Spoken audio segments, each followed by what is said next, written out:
solar photovoltaic or something of that nature in this project. We got the usual response, I guess, that while the costs are excessive and so forth, well, the issue is they aren't anymore. The costs of solar panels since 2008 have gone down over 80%. The expectation is by just in 2020 or shortly thereafter, they'll be reduced by another 20–25% of the remainder. The expectation is in the 2020s that solar photovoltaic in this area will be at least competitive with hydro rates and probably less expensive electricity than Site C dam. So I think there was a huge opportunity here for hydro to lead by example, and it's extremely disappointing that they have chosen not to and given us the kind of common and mundane and past history approach, if you would. So I felt that had to be said, and I think it still applies. I will be expecting to meet with the president of BC Hydro in Vancouver in early 2016, and I will bring this matter up with him at the time, and who knows, we'll see what will happen. But I did want to express that. Overall, though, this is a substantial improvement to the yard and to the area, and I am supportive of that. Thank you.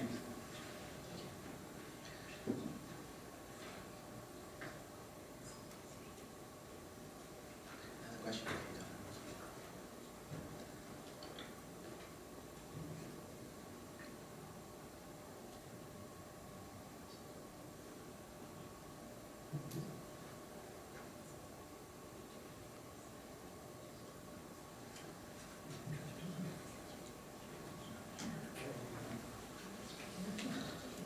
Sorry for that, I just have to clarify something with our clerk.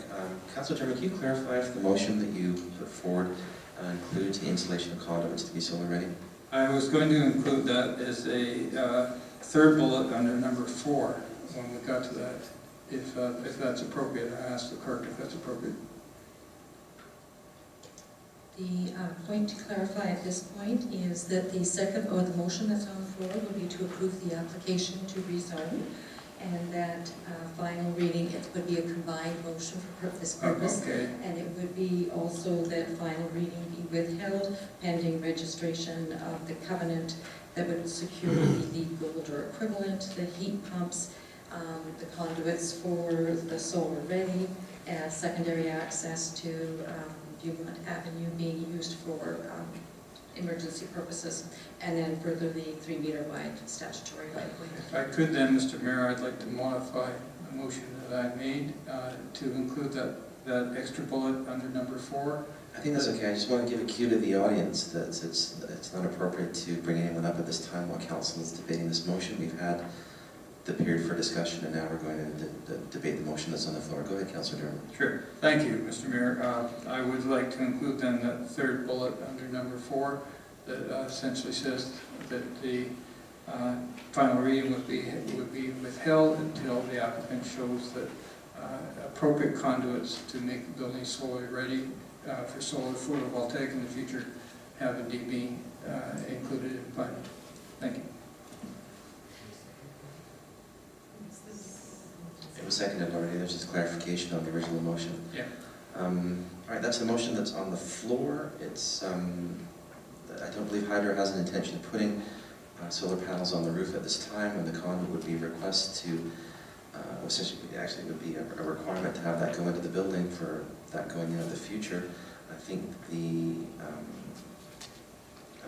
I would like to see a discussion happen at the staff level on the practicality of that. While it's something that's been requested by council, there is a rate of return that has to be considered, and certainly the cost of this is going to have to be borne by hydro ratepayers all over the province.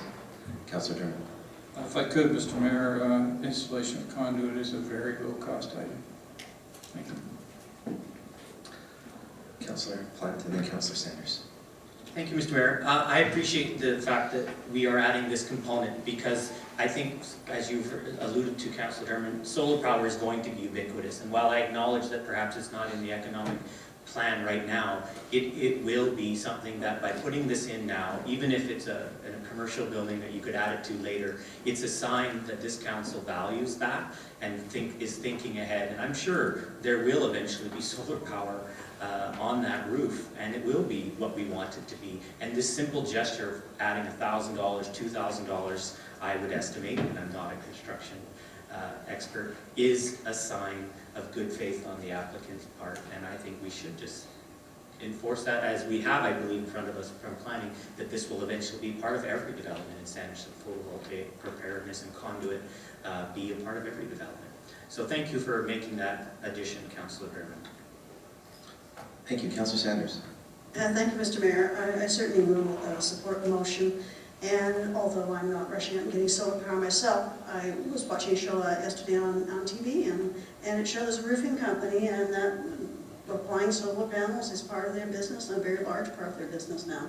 So I think that will become a lot more commonplace. And I think this is quite appropriate for BC Hydro building to provide that. I wanted a little comment that I've been very disappointed in all of those being presentations. I just feel that the public process, I don't sense has been as well as it could be when you have the spokesperson for a shopping center and then the general public come out with a condo that's right next door and that doesn't know anything about the project. I would expect to see more, from a company as just BC Hydro. So although I think this will be improvement what's there, I just think there has been a lack of communication, a lack of awareness that this is commonplace now with projects, to make sure you've met with your neighbors, and that although we aren't packed with a bunch of people coming out against it, there is that curiosity, like we don't know what's happening. So as I say, I won't be voting against it, but I am disappointed at this level, that those questions have to be asked, simply about pathways, for instance. Thank you. Councillor Ormond. Thank you very much. I do support the development. I think it'll be a great improvement. Coming back, and I raised the question before, we spend too much time talking about this conduit that costs less than a peanut, and it's just a few dollars, and yet almost every meeting we talk about this conduit that should go in. And I asked staff a while back if we just could not automatically have it go in every building we do. It's saving a lot of our time too, at no cost. Thanks. Agreed. Is there any more discussion on the motion? Then I'll call the question on the motion to rezone. All in favor? Opposed? Unopposed? That motion carries unanimously. And now look for a motion for second reading of bylaw number 9363. Second. Moved and seconded. Thank you. Call the question. All in favor? Opposed? None opposed. That motion carries unanimously. The third reading of 9363. Move third reading, second. Moved and seconded. Thank you. Call the question. All in favor? Opposed? None opposed. That motion carries unanimously. Now I'm looking for a second reading of bylaw number 9364. So moved. Second. Moved and seconded, thank you. Call the question, all in favor? Opposed? None opposed, that motion carries unanimously. A third reading of 9364. So moved. Second. Moved and seconded, thank you. Call the question, all in favor? Opposed? None opposed, that motion carries unanimously. And finally, a motion to approve development permit DPA 00596. So moved. Second. Moved and seconded. Call the question, all in favor? Opposed? None opposed, that motion carries unanimously. And we're done with that item. So final reading of that bylaw will be held up based on the, what's my notes here? Sorry, it's the securing of the covenant and the right-of-way. And so with that, I'll call for a motion to adjourn the council meeting. Second. Moved and seconded, I'll call the question. All in favor? Opposed? None opposed, that motion carries unanimously. Thank you. All right, good night, everybody.